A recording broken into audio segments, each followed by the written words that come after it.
Proyecto avanzado de estructuras, bloque 2. Torsión y cargas excéntricas. Las tensiones rasantes o tangenciales, que normalmente denominamos con la letra griega tau, surgen cuando dos secciones contiguas intentan deslizar una con respecto a la otra. En la torsión, en particular, una sección tiende a girar paralelamente con respecto a la sección contigua. Cuanto más lejos del centro de giro se encuentre un diferencial de área, más tiende a desplazarse y por lo tanto aparecerán allí mayores valores de tensiones. Es decir, la tensión tau surge cuando la masa del material resiste el intento de desplazamiento a que resulta sometida. Recordemos que el momento flector produce un intento de giro en un plano perpendicular al de la sección, en tanto que el momento torsor produce un intento de giro en el propio plano de la sección. En una sección circular torsionada, con respecto a cualquier eje, la distribución de tensiones es análoga. Los valores máximos están en el perímetro y disminuyen hacia el centro de giro. En el propio centro de torsión se hacen cero. En una sección circular hueca, la distribución de tensiones es similar, pero se quita el material en la zona central donde está menos exigido y aporta menos para resistir el esfuerzo. De este modo, la pieza trabaja más uniformemente y se aprovecha mejor la resistencia del material. Para secciones de igual área, es más eficiente entonces la sección circular hueca que la sección circular llena. El material en el perímetro trabaja más eficientemente. Para diseñar una pieza de hormigón armado a torsión, entonces, hay que disponer armadura en el perímetro, estribos y armadura de piel. Para diseñar una pieza de acero a la torsión, es preferible utilizar secciones con formas cerradas, por ejemplo, tubulares, circulares o cuadrados, o dos perfiles C soldados en forma de cajón. De este modo, no se desaprovecha el material en el centro, donde las tensiones son más bajas. En una sección rectangular, los valores máximos de tensiones se dan sobre una elipse inscripta en la sección y en las esquinas valen cero. Para secciones cuadrangulares, cuanto más cercanas a cuadradas sean, es mejor, y si son huecas, se aprovecha aún mejor la resistencia del material. Vamos a ver un primer ejemplo, un cartel soportado por una barra empotrada en su apoyo. P en decanewton es la resultante del peso del cartel en el centro de gravedad del tablero que conforma el panel. Con respecto al punto de apoyo, es excéntrico. Existe una distancia d entre P y el punto de apoyo del cartel. Se genera un momento T igual a P por D, que resulta ser un momento torsor para la barra que soporta el cartel. Podemos representar el esquema de la barra soporte en perspectiva.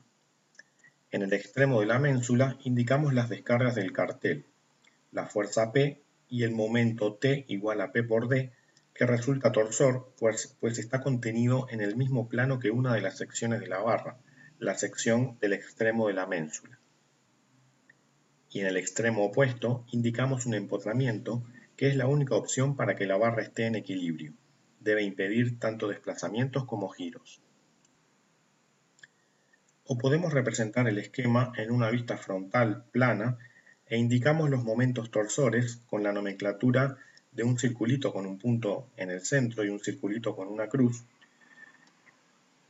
Estos circulitos representan la punta y la cola del vector momento que antes representamos en perspectiva.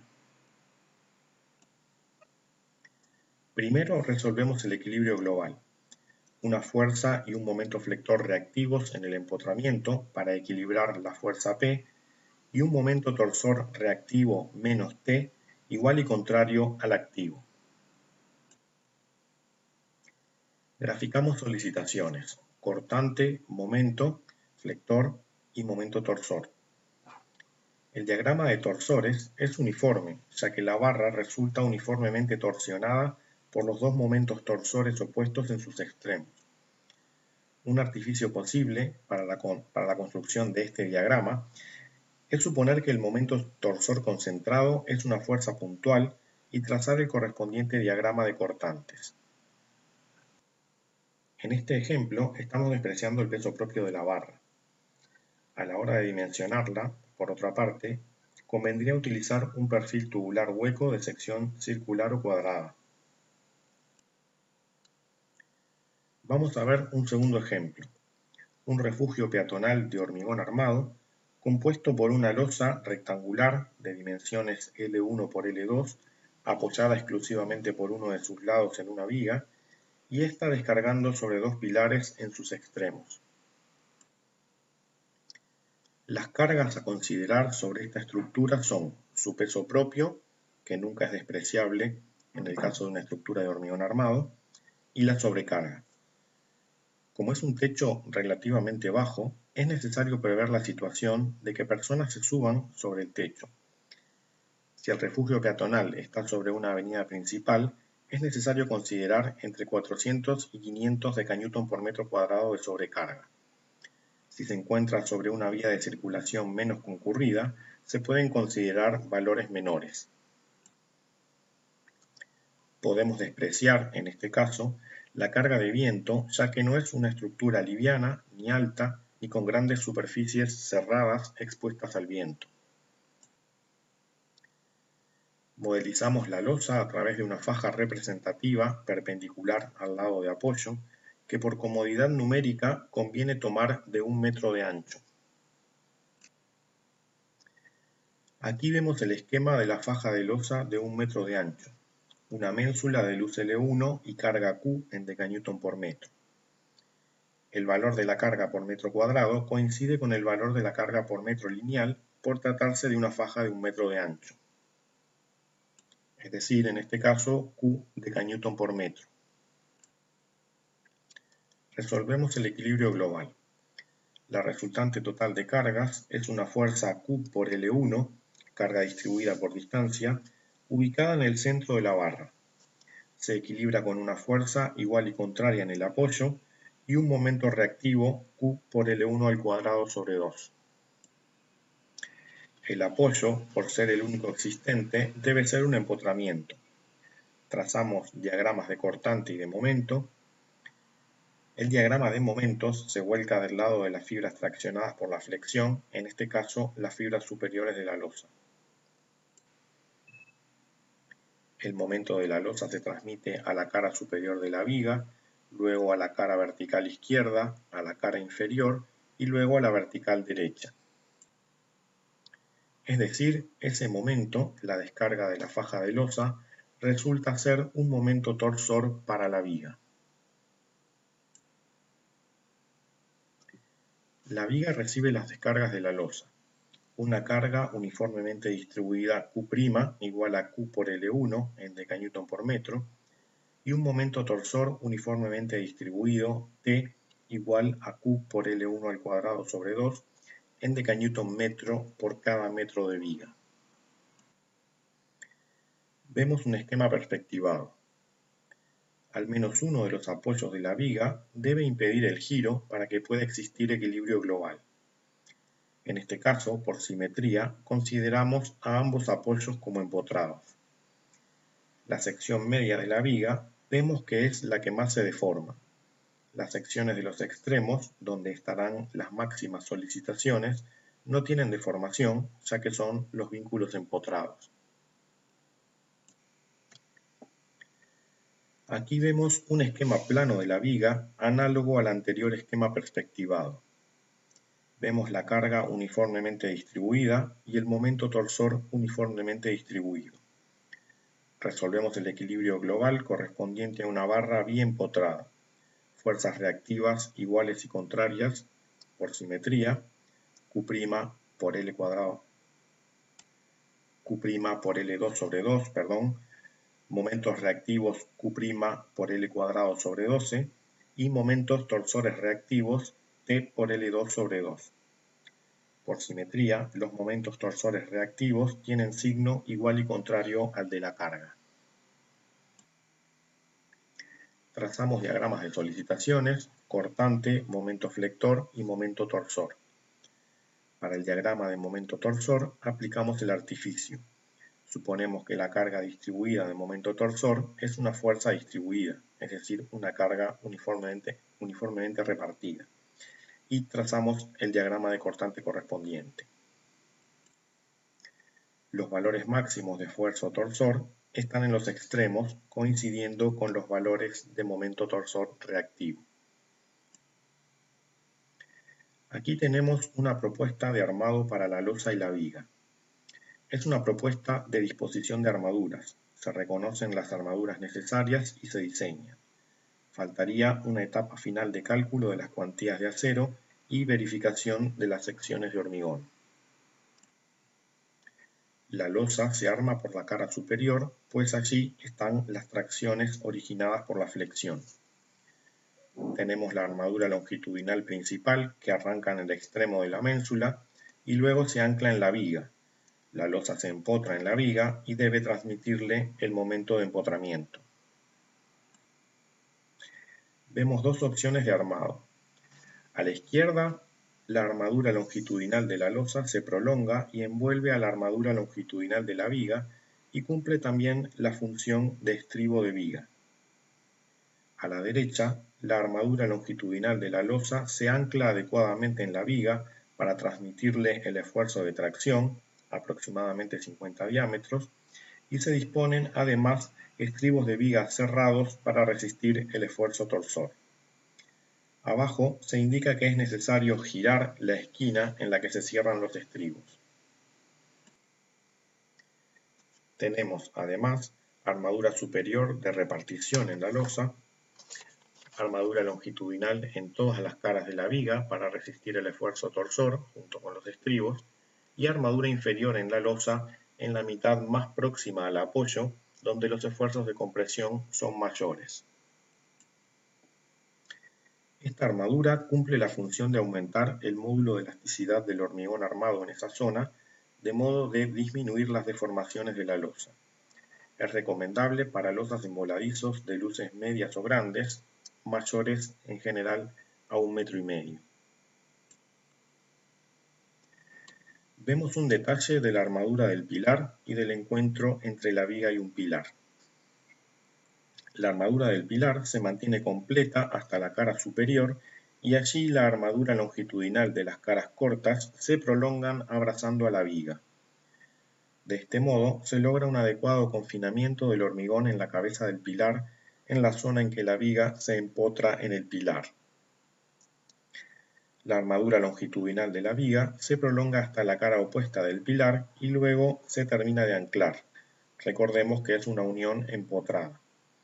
Como la viga descarga en el pilar, la armadura longitudinal de la viga va por dentro de la armadura longitudinal del pilar y se suspenden los estribos de la viga dentro del pilar. Vamos a ver un tercer ejemplo, un refugio peatonal de hormigón armado similar al anterior, pero con una segunda losa en voladizo hacia el otro lado, alineada con la cara inferior de la viga. Ambas losas mensulan una luz L1. Vemos en esta imagen, arriba, el diagrama de momentos correspondiente a un estado de cargas con cargas permanentes exclusivamente, es decir, sin sobrecargas. Y abajo, el esquema de vínculos y acciones estirado. Vemos que las dos losas son continuas. Las tracciones superiores de las losas tienen continuidad a través de la cara lateral izquierda de la viga, que en el esquema estirado quedan arriba. Abajo vemos el diagrama de momentos estirado, que es análogo al diagrama de momentos que vemos arriba. Como los momentos M1 y M2, los momentos máximos que generan las losas en sus puntos de apoyo, son iguales y contrarios, se equilibran entre sí. Estos momentos no generan descargas en la viga, ya que se anulan entre ellas. Dicho de otro modo, cada momento se descompone en un par de fuerzas en los apoyos y dichas fuerzas se equilibran entre sí. Pero si sobre una de las losas, por ejemplo la losa de la izquierda, consideramos la presencia de sobrecarga de uso, se genera un momento saldo delta M. En este caso, M1 es mayor que M2 y llamamos delta M a la diferencia M1 menos M2. Las descargas del momento M1 en los apoyos son mayores que las de M2 y tenemos entonces dos descargas finales F en los apoyos, una con sentido hacia arriba y otra hacia abajo. Los módulos de las fuerzas F surgen de dividir delta M entre Z, siendo Z la distancia entre los dos apoyos centrales, que en la geometría original es la diferencia de altura entre los planos medios de las dos losas. El momento saldo delta M torsionaría a la viga si no encontrara caminos materiales para descomponerse en un par de fuerzas separadas una distancia. En este caso, delta M se descompone en un par de fuerzas F que hacen trabajar a la flexión a las losas en su propio plano, es decir, en el plano horizontal. La viga no llega a torsionarse. Para deformarse por torsión, debería arrastrar a las losas y deformarlas en el plano horizontal, en el que tienen una gran inercia, pues la luz L1 es la altura. Por lo tanto, las losas trabajan como vigas en su propio plano y liberan de torsión a la viga. Aquí vemos una propuesta de armado para la faja central de losas y para la viga. La viga trabaja a flexión simple, no tiene torsión, por lo que se arma con estribos abiertos o convencionales. Si su altura es mayor o igual a 55 centímetros, requerirá armadura de piel. Las losas se arman por arriba, pues trabajan mensuladas. Vemos dos opciones de armado. En la primera, se dispone un único tipo de hierro para armar las dos losas y la cara izquierda de la viga. En la segunda, se divide ese hierro en dos adecuadamente anclados en la viga. Esta segunda opción es más sencilla desde el punto de vista de la mano de obra necesaria para la ejecución. Como las losas también trabajan como vigas en su propio plano, es necesario prever armaduras en la zona traccionada, que puede estar en el extremo de las ménsulas o en la base de las ménsulas, según el estado de carga que se considere, es decir, la sobrecarga de uso en la losa de la izquierda o en la losa de la derecha. Disponemos también armaduras en la zona comprimida de las losas por los mismos motivos que en el ejemplo anterior. Aquí vemos una propuesta de armado para una faja pasando por uno de los pilares. La armadura del pilar se mantiene completa hasta la cara superior. Estos son los puntos en que las losas, trabajando como vigas, se apoyan en los pilares.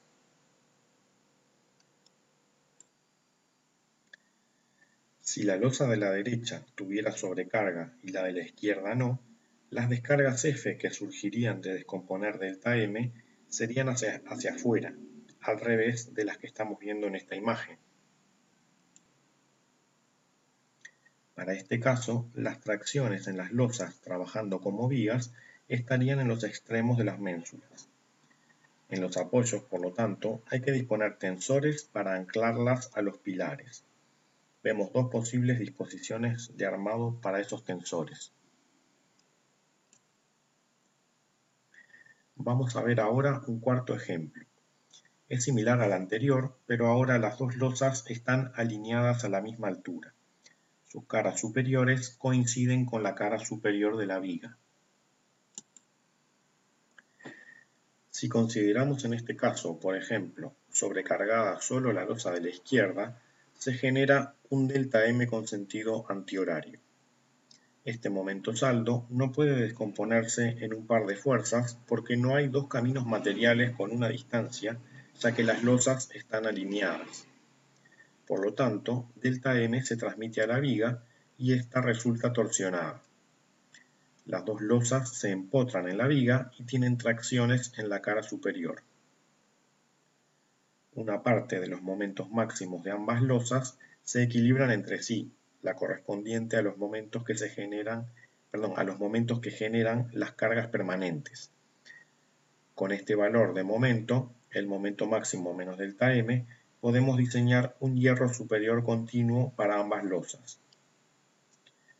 Con el valor de delta M, tenemos que diseñar una armadura que se ancle en la viga para transmitirle dicho momento. Los pilares de estas estructuras que estamos analizando resultan sometidos a cargas axiles con una gran excentricidad. Trabajan a presoflexión.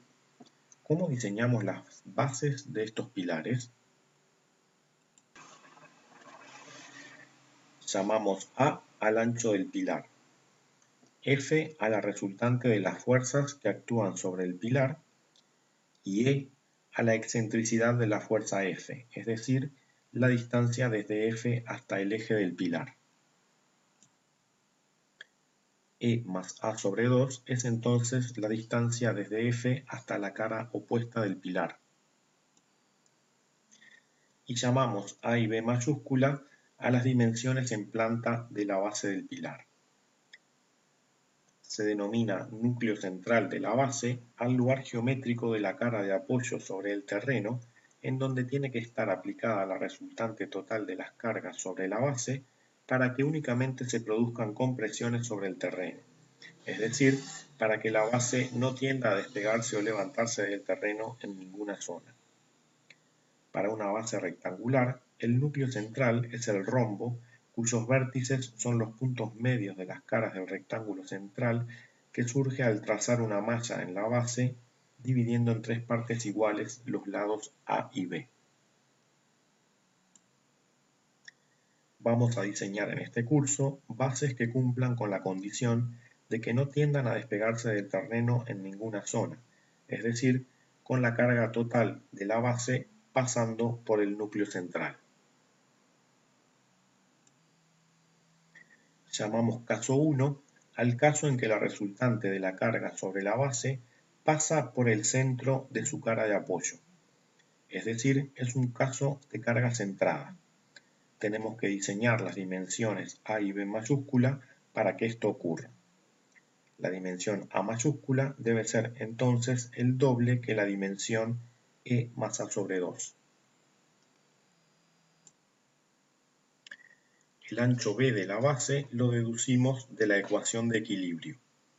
F debe equilibrarse con la reacción del terreno, que en este caso modelizamos como un prisma de lados A, B y sigma admisible, la tensión admisible del terreno.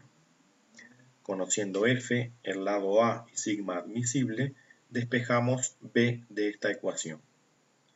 Debemos considerar, además, por cuestiones constructivas, una zarpa mínima de 20 centímetros, o sea que, en general, la dimensión B de la base nunca será menor a 60 centímetros. Tampoco la dimensión A será nunca menor a 60 centímetros. Si la dimensión A de la base fuera muy grande, porque la fuerza F tiene una gran excentricidad, luego la dimensión B necesaria será muy pequeña y tendré que incrementarla al ancho mínimo de aproximadamente 60 centímetros. En estos casos es más económico diseñar la base según el caso 2. Caso 2. La carga F o la fuerza F cae en el borde del núcleo central. La dimensión A de la base es E más A sobre 2 multiplicado por 1,5. En este caso, la base no comprime uniformemente al terreno, como en el caso 1. En el borde del lado del pilar, la tensión sobre el terreno es 0 y se incrementa hasta un máximo en el borde opuesto. Como la máxima tensión aparece en un área pequeña de la base, podemos considerar como sigma máximo a 4/3 de sigma admisible, es decir, podemos incrementar sigma admisible en 1/3. El volumen de la reacción del terreno se modeliza entonces como un prisma de base triangular. Conociendo el lado A, F y sigma máximo, despejamos B de la ecuación de equilibrio de la base. Llamamos caso 3 a un caso intermedio entre el 1 y el 2. La fuerza F no cae ni en el centro ni en el borde del núcleo central, sino que está en una posición intermedia. La dimensión A de la base es intermedia entre las dimensiones A calculadas para los casos 1 y 2. El volumen de la reacción del terreno resulta un prisma de base trapezoidal y de la ecuación de equilibrio despejamos la dimensión B. En este caso, sigma máximo es igual a sigma admisible. Solo en el caso 2 admitimos incrementar en 1/3 el valor de sigma admisible.